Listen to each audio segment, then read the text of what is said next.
குளிர்காற்று வீசியது. திடீரென மின்னல் மின்னியது. தொடர்ந்து இடி முழக்கம்.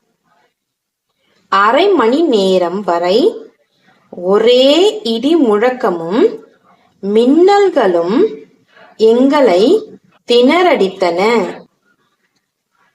பாடசாலைக்கு எனது தம்பியுடன் புறப்பட்டேன். புறப்படும்போது சிறு சிறு மழைத்துளிகள் விழுந்தன.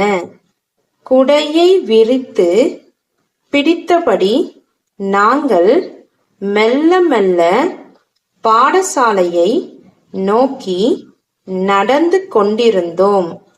சிறு சிறு தூறல் மழை பெரும் மழையாக மாறியது. சோ என்ற இரைச்சலுடன் மழை பொழிந்து தள்ளியது. குடையை பிடித்துக்கொண்டு